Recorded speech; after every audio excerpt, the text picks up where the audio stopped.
Hello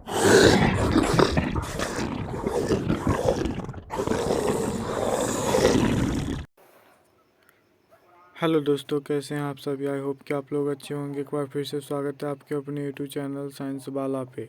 तो जो students हमारे चैनल पर न्यू है वो हमारे चैनल को सब्सक्राइब कर लीजिएगा और बेल आइकन को ऑल प्रेस करना नहीं भूलिएगा। आज हम आप लोगों के लिए BSc nursing and paramedical and pharmacy का क्या लेकर आए हैं, ऑब्जेक्टिव लेकर आए हैं, जो कि बहुत महत्वपूर्ण प्रश्न है, जो कि आपका जीत सीरीज, यह जीत सीरीज जो है आपका 14 है, ठीक है, और 13 नहीं देखे हैं जीत सीरीज तो जाकर के हमारे यूट्यूब चैनल साइंस वाला पर देख सकते हैं। तो दोस्तों, आपका बायोलॉजी का जीत सीरीज चल रहा था, तो बायोलॉजी का जीत सीरीज अब ख़त्म होने वाला है। ऑलमोस्ट पूरा चैप्टर हो गया है। तो अब सोचे थोड़ा क्या कर ले, वन लाइनर क्वेश्चन लेकर आ जाएं। तो वन लाइनर क्वेश्चन लेकर आए हैं, तो देखिएगा। चलिए इस वीडियो को स्टार्ट करते हैं। देखिए, पहला हमारा क्वेश्चन क्या है। तो पहला हमारा क्वेश्चन है, जीव विज्ञान का पिता तथा जंतु विज्ञान का जनक कहा जाता है। किसको कहा जाता है? तो अरस्तु को। ठीक है, चलिए अगला क्वेश्चन देखिएगा। चिकित्सा विज्ञान का जनक माना जाता है, तो किसको माना जाता है? तो हिप्पोक्रेटस को। ठीक है, अगला है, वनस्पति विज्ञान का जनक माना जाता है थियोफ्रेस्टस को। ठीक है दोस्तों, अगला देखिएगा क्वेश्चन। उसके बाद है, जीव विज्ञान शब्द का प्रयोग सर्वप्रथम किसने किया था? तो लेमार्क कहाँ के रहने वाले थे? तो फ्रांस के। एवं ट्रेबी रेनर जर्मनी के रहने वाले थे। 1801 ईस्वी में किए थे सर्वप्रथम प्रयोग। चलिए अगला देखिएगा, अगला क्या है। अगला हमारा, इंसुलिन की खोज की थी, कौन किए थे? बेंटिंग एवं बेस्ट ने 1921 में किए थे। अगला है, रुधिर में शर्करा की मात्रा को नियंत्रित करता है इंसुलिन करता है। कौन करता है? इंसुलिन करता है। क्या कह रहा है क्वेश्चन? क्वेश्चन कह रहा है, इंसुलिन की रुधिर में शर्करा की मात्रा को नियंत्रित करता है, तो कौन करता है? तो इंसुलिन करता है। उसके बाद अगला है, विटामिन की खोज कौन किया था? तो सी फंक ने 1911 में किया था। ठीक है, चलिए अगला है, मृत आरबीसी को नष्ट किया जाता है यकृत के द्वारा। शरीर के अंदर रक्त को जमने से रोकता है, हिपैरिन रोकता है। कौन रोकता है? तो हिपैरिन रोकता है।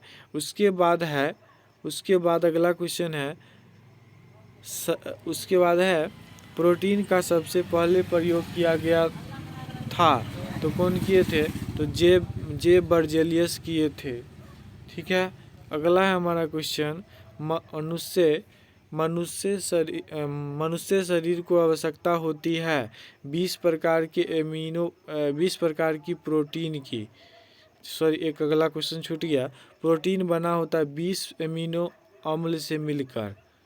अगला देखिएगा, क्या है? एक वसा से ऊर्जा उत्पन्न होती है 9.3 किलो कैलोरी। बच्चे में क्वाशियोकर तथा मरासमस की बीमारी होती है प्रोटीन की कमी के कारण। अगला देखिएगा क्या है, मल में दुर्गंध होती है इंडोल तथा एस्केटोल नामक अमीनो अम्ल के कारण। शर्करा को ग्लूकोज में बदलता है मल्टोज बदलता है। प्रोटीन का पाचन एवं प्रोटीन को अमीनो अम्ल में बदलता है ट्रिप्सिन बदलता है। तो अगला क्वेश्चन देखिएगा, अगला क्वेश्चन क्या है, वसा को पचाने में सहायक क्या होती है? लाइपेज होती है। मानव शरीर की सबसे बड़ी ग्रंथि यकृत ग्रंथि। आत्महत्या की थैली किसे कहा जाता है? तो लाइसोसोम को।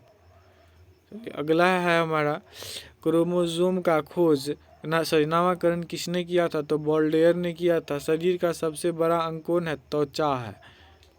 उसके बाद क्या है, कोशिका की खोज की थी रॉबर्ट हुक ने किए थे। कब किए थे? तो 1665 में।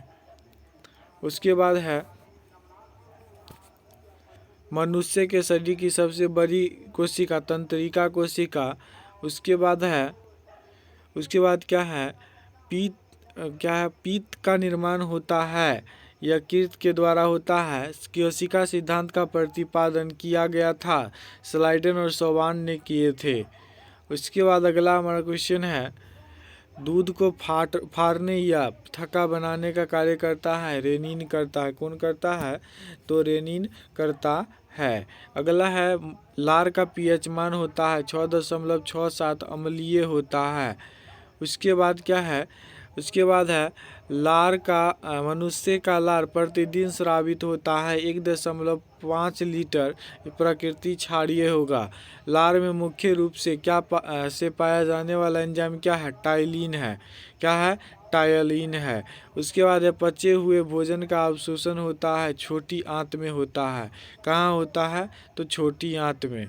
उसके बाद है, शरीर में भोजन का पाचन आरंभ होता है, मुंह से होता है। मानव का वैज्ञानिक नाम क्या है? होमो सेपियंस। उसके बाद उत्तकों का अध्ययन किया जाता है हिस्टोलॉजी के द्वारा। मानव त्वचा की ऊपरी परत कहलाती है, एपिडर्मिस कहलाती है।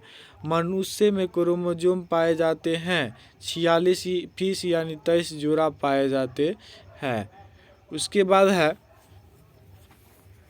क्रोमोसोम बना होता है, डीएनए एवं प्रोटीन का क्रोमोसोम बना होता है। डीएनए का डबल हेलिक्स मॉडल का किसने बताया था? तो वाटसन एवं क्रिक ने। ये याद रखिएगा दोस्तों, बहुत महत्वपूर्ण प्रश्न है, बहुत परीक्षा में पूछा जा चुका है। उसके बाद अगला क्वेश्चन है हमारा, आरएनए का मुख्य कार्य क्या है? प्रोटीन संश्लेषण करना। कोशिका का पावर हाउस किसे कहा जाता है? तो माइटोकॉन्ड्रिया को। चलिए अगला देखते हैं, अगला हमारा क्वेश्चन क्या है? तो अगला हमारा क्वेश्चन क्या है? तो अगला है हमारा क्वेश्चन, केंद्रक की खोज किसने किया? तो रॉबर्ट ब्राउन ने। प्रोटीन संश्लेषण की क्रिया होती है राइबोसोम पर। सर्वदाता रुधिरग्राही वर्ग कौन सा? रक्त ओ है।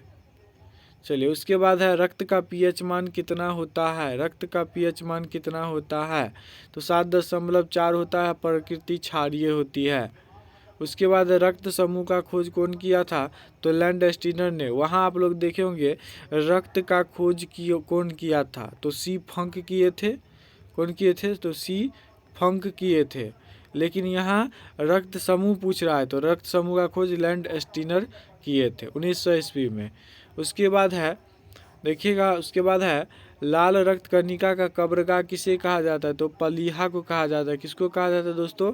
प्लीहा यानी स्प्लीन को कहा जाता है। अगला हमारा क्वेश्चन है, डब्ल्यूबीसी का निर्माण आरबीसी तत्व एवं आरबीसी का विनाश होता है, किसमें होता है? तो प्लीहा स्प्लीन में होता है। डब्ल्यूबीसी का मुख्य कार्य क्या है? शरीर को रोगों के संक्रमण से बचाना होता है। उसके बाद अगला क्वेश्चन है, अगला है, आरबीसी का मुख्य कार्य क्या है? शरीर की हर कोशिका में O2 को पहुंचाना। उसके बाद हमारा क्वेश्चन है, श्वेत रक्त कण डब्ल्यूबीसी का निर्माण होता है अस्थि मज्जा, लिम्फ, यकृत एवं प्लीहा में होता है। उसके बाद हमारा क्वेश्चन है, देखिए अगला, श्वेत रक्त कणिका ल्यूकोसाइट का जीवन काल होता है 1 से 4 दिन होता है। लाल रक्त कण का यानी आरबीसी का जीवन काल होता है 120 दिन का। ठीक है। चलिए अगला देखिएगा, रक्त का लाल रंग, उससे पहले देखिए एक और क्वेश्चन है, रक्त कण का निर्माण होता है अस्थि मज्जा में होता है। रक्त का रंग लाल होता है हीमोग्लोबिन के कारण। ये बहुत महत्वपूर्ण प्रश्न है, याद कीजिएगा आप लोग। अगला देखिएगा क्वेश्चन क्या है। अगला हमारा क्वेश्चन है, रक्त को थक्का बनने या जमने में सहायक होता है फाइब्रिनोजेन।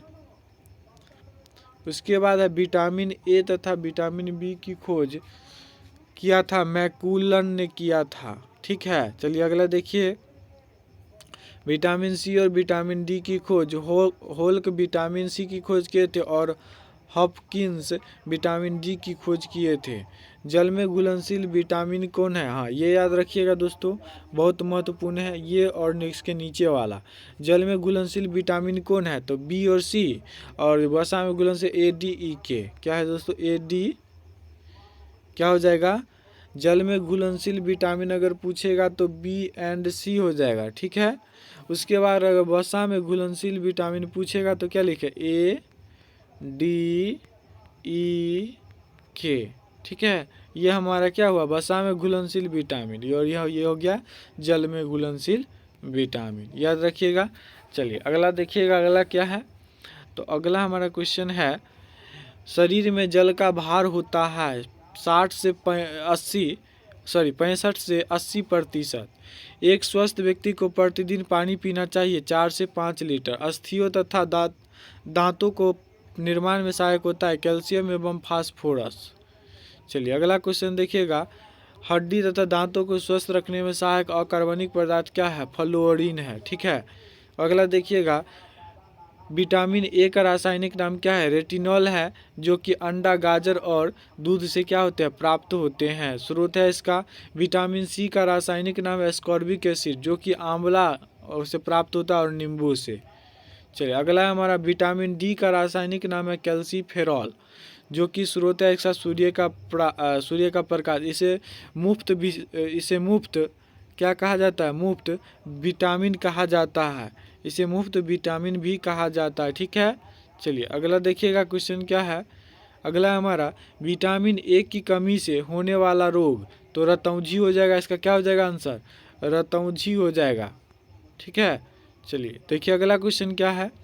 अगला है, विटामिन ई का रासायनिक नाम टोकोफेरॉल है, और आयोडीन की कमी से होने वाला रोग ग्वाइटर है, जो कि घेंघा रोग होता है। लोहा की कमी से होने वाला रोग एनीमिया है, जो कि अरक्तता है। ठीक है, चलिए अगला देखिएगा, रक्त में हीमोग्लोबिन बनाने में सहायक कौन होता है, तो लोहा। बेरी नामक रोग होता है विटामिन B1 की कमी से। रिकेटस नामक बीमारी होती है विटामिन डी की कमी से। अगला देखिएगा, जनन क्षमता में कमी तथा मांसपेशी कमजोर हो जाता है विटामिन ई की कमी से होता है, और विटामिन ई का रासायनिक नाम क्या है, टोकोफेरॉल है। ठीक है, क्या दोस्तों, टोकोफेरॉल। चलिए अगला क्वेश्चन देखिएगा दोस्तों क्या है। अगला है, रक्त थक्का नहीं जमता है विटामिन के कमी के कारण रक्त थक्का नहीं जमता है। विटामिन के का रासायनिक नाम है फिलोक्यूनिन। क्या है दोस्तों, फिलोक्यूनिन है। ठीक है, इतना याद रखिएगा।